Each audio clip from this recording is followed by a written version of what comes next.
Bueno, para mí es todavía buenos días, para ustedes es ya casi, es prácticamente buenas noches. Re contenta de estar con ustedes en este congreso, en este conversatorio en realidad, de temas que son en realidad claves,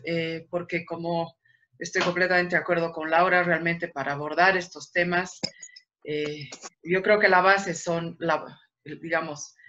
lo que es la actitud de paz y lo que son los derechos humanos, sea lo que sea que hagamos. Entonces,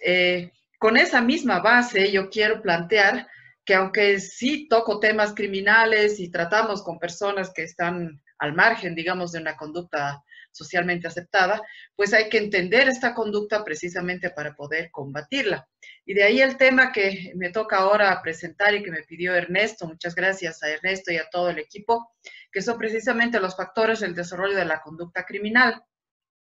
Ok, viendo entonces, para empezar, es que para abordar este tema en realidad hay que entender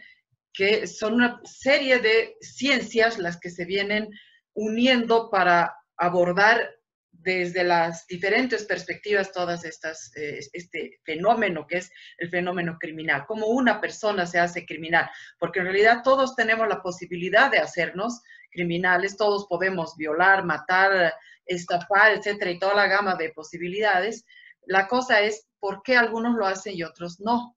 Y entonces eso es porque es una suma de factores que están dentro de la psicología evolutiva, que también se puede llamar psicología del desarrollo, así como la psicología social, la psicología biológica, porque también somos parte de todo lo que es el elemento biológico, y la conducta, el comportamiento que nosotros vamos desarrollando a lo largo de nuestra vida y de nuestro desarrollo y que nos va condicionando de X o de Z manera. Por ello es que también más allá de estas perspectivas psicológicas, tenemos que unirnos a otras ciencias, u otras ciencias se unen a aquello, que es precisamente el estudiar el fenómeno de la criminalidad humana. ¿Por qué? Porque es un fenómeno tremendamente complejo, de muchas aristas, de muchos elementos que confluyen para dar una explicación a este fenómeno, y que es una suma de miles de factores como consecuencia de biológicos, psicológicos, sociales, ambientales, etcétera. Por eso es que se debe abordar este fenómeno a través de una perspectiva pluridisciplinar e integradora para que de todos modos nosotros podamos entender el porqué y así todo nos van a quedar inclusive muchas preguntas al respecto. Históricamente, a lo largo de la historia de la psicología jurídica forense, hemos visto que el derecho ha tomado las primeras riendas con lo que es criminología, con lo que fue Lombroso, con lo que fue Perry, Garofalo, etcétera, la parte biológica, la biotipología de Kretschmer y demás otros elementos o digamos personas que han participado, pero que hoy por hoy esto ha cambiado muchísimo porque esas teorías de Garofalo, de Perry, de Lombroso, etcétera, han quedado en el recuerdo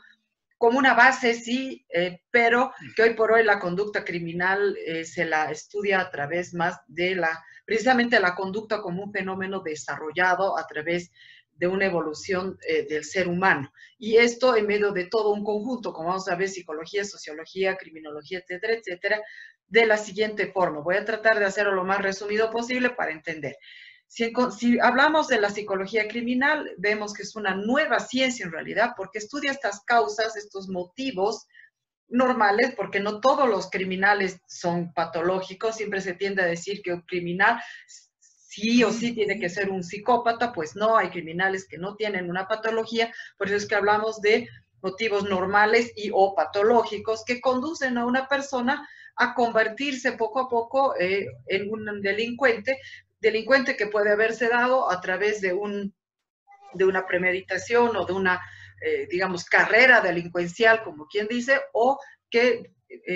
a través de una situación se volvió y se tornó delincuente, terminó con una conducta delincuente, ¿no?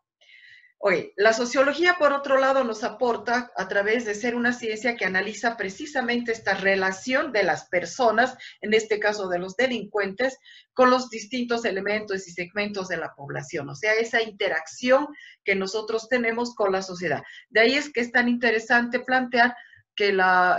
se dice que el país se merece los delincuentes que tiene, porque según qué tipo de país se sea, pues entonces van a ver los delincuentes que producidos precisamente por esa sociedad. Entonces es por eso interesante tomar en consideración este elemento, digamos, de contexto en el cual la persona se puede desarrollar.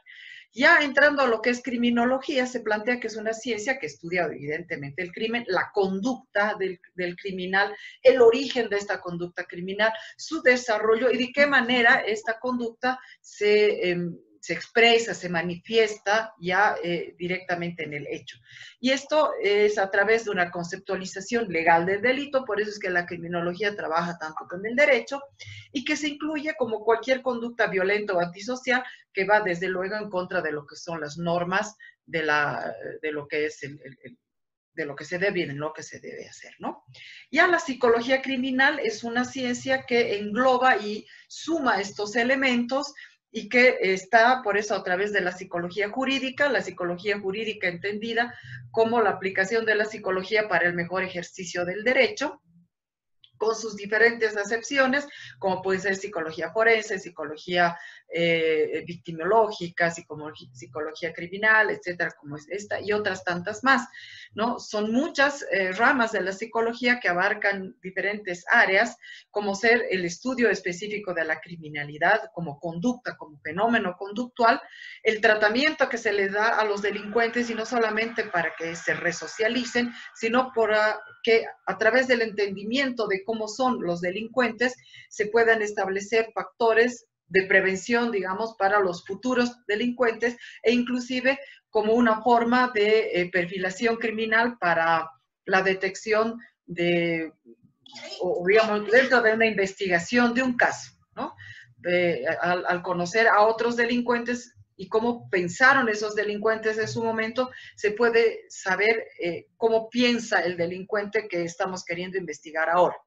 Así también, por eso estamos incluidos en todo lo que es la investigación criminal, porque precisamente la psicología de forma sistemática analiza todos esos procesos de pensamiento, todos esos elementos cognitivos que pasan por la mente de un ser humano para llegar a cometer un delito desde la intención, la planificación, los elementos, digamos, de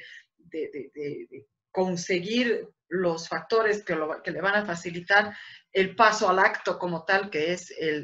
ya el delito como tal, ¿no? Y desde luego que se habla de la dualidad criminal cuando se habla del estudio de la víctima y del victimario, y por eso se habla también de mucho estudio de la víctima, porque la víctima es el otro lado de la moneda que en muchos casos nos da referencia de qué tipo de persona es el agresor al conocer a la víctima. Ok. Entonces, así con ello podemos continuar. Es muy interesante plantear en este sentido el modelo ecológico de Bronfenbrenner, que es el que ha desarrollado precisamente una teoría de la violencia, ¿no? Que es esta teoría ecológica sobre el desarrollo del cambio del comportamiento.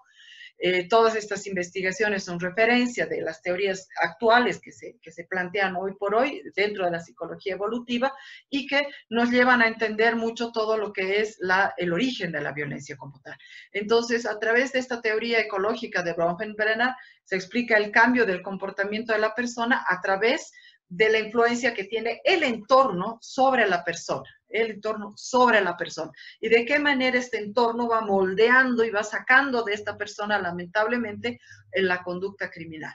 que no es la única forma de entender el por qué una persona se vuelve criminal. Y esto a través de varios principios. El primero es que desde etapas tempranas y a lo largo del ciclo vital, las personas están inmersas en relaciones complejas, desde las relaciones con sus padres, qué tipo de actitud tienen estos padres con los niños, si refuerzan las conductas positivas, abusivas, proactivas,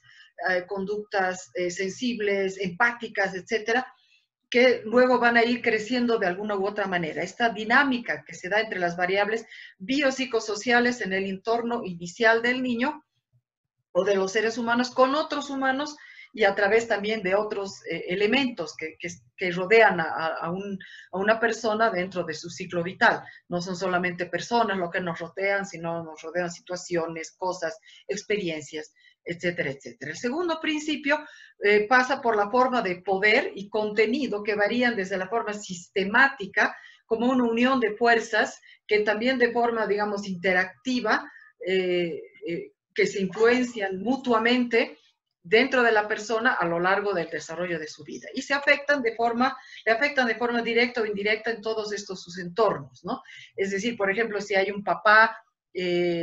borracho, alcohólico, el niño es el que también se habla de un niño alcohólico, aunque el niño no consuma alcohol. ¿Por qué? Porque él vive en este sistema de alcoholismo y es una víctima de este problema, directa o indirectamente, mayor o menor escala, pero es una víctima de esta situación. Por eso es que se habla de un elemento sistémico de interrelación de estas situaciones. ¿Cómo funciona este modelo?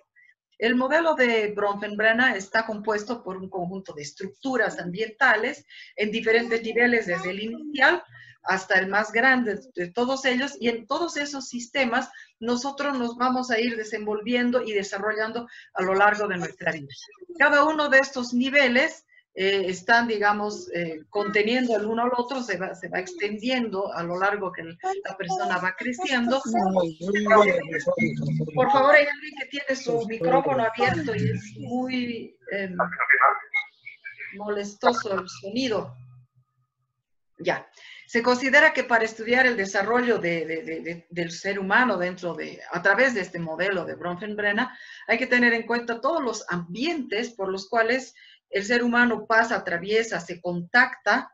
se desenvuelve, para ver de qué manera le afectan, además, y él también afecta a estos elementos porque están interrelacionados entre sí,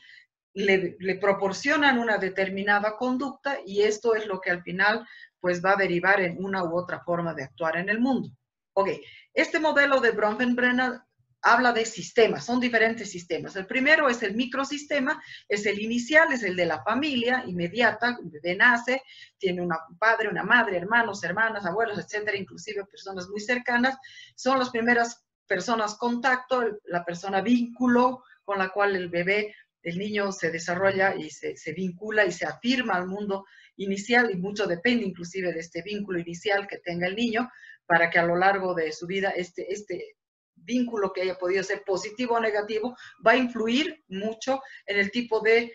actitud que tenga más adelante con las otras personas. Entonces, por eso es que también, bueno, sí se habla de la persona vínculo, pero también de personas que están de alguna manera muy cercanamente relacionadas a este ser que está empezando su vida. A este primer sistema se le suma un hito un poco más grande, dentro de poco vamos a ver el esquema total, el mesosistema, que ya es otro conjunto de los microsistemas donde se incluyen ambientes en los que las personas ejercen diferentes roles, es decir, ya no es solo la familia como un núcleo, sino que se incluye más adelante cuando el niño va creciendo, el colegio, y también el trabajo de los padres,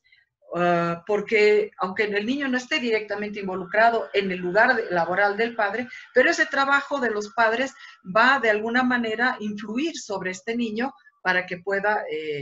digamos, estar en el mundo, ¿no? Luego, a este otro sistema se habla de entrar, o sea, del siguiente sistema, que es el exosistema como tal, ¿no? Aquí lo que pasa es que, ya, el exosistema. Este exosistema es una combinación de los sistemas, pero en uno de ellos no está contenido el sujeto, es decir, el niño o el adolescente, ya si lo estamos viendo en su desarrollo, no necesariamente tiene que estar en todos los sistemas inmerso, digamos, en una vida cotidiana, sino que es influenciado indirectamente. Entonces, por eso es que se encuentra que se habla precisamente del sitio de trabajo de los padres, las redes familiares que pueden tener, aunque vivan en otros países, en otros lugares, etcétera. Los vecinos donde no se interacciona permanentemente, pero que de todos modos influyen sobre este niño o sobre este adolescente en el paso por su desarrollo.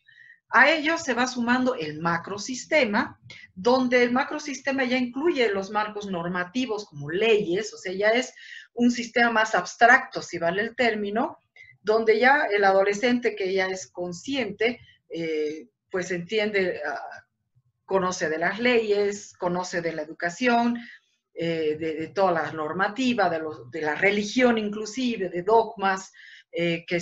son parte de la sociedad, de reglas que se plantean para todo todo lo que podemos nosotros actuar en la vida, religión, política, etcétera, etcétera, todo ese elemento que es un tanto abstracto, pero que sí forma parte de nuestro, digamos, imaginario cognitivo. A este se suma un elemento más interesante, muy interesante aún, que es el cronosistema. Crono es tiempo, o sea, tiempo como historia, porque en este sistema afecta a la persona la época histórica en la que vive. Por ejemplo, ahora es muy interesante, o va a ser interesante más adelante ver cómo ha influido en nuestros jóvenes, o inclusive en nosotros, este elemento que estamos viviendo del COVID, de la pandemia, que jamás pensamos vivir una situación así, etcétera. Es una época histórica muy importante que además en nuestro tiempo tiene mucha tecnología, tenemos una cierta influencia tremenda de todos los elementos económicos, tendencias, opiniones, etcétera, moda inclusive, que no influye directamente al ciclo vital porque nos influye de forma transversal a lo largo de toda nuestra vida, pero nos modifica nuestra forma de actuar, de pensar, de sentir y por lo tanto también de planificar posibles soluciones. Si nos adaptamos adecuadamente a esta situación, vamos a poder salir airosos, no con una conducta, digamos, delincuencial o negativa, sino con una conducta positiva. Y luego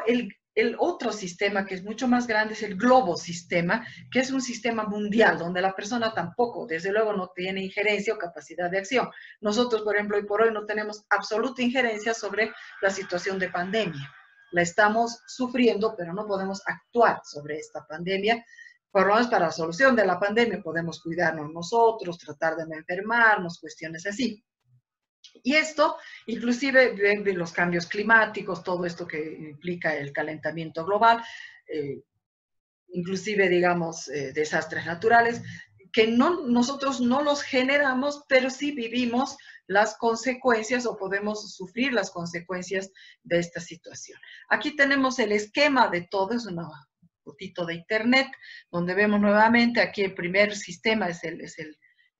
familiar y así vamos a todos los sistemas hasta llegar al último que hemos planteado que es el global. Pero entendamos que como un sistema es como si un elemento, digamos, de ondas que se interrelacionan y se influyen las unas con las otras.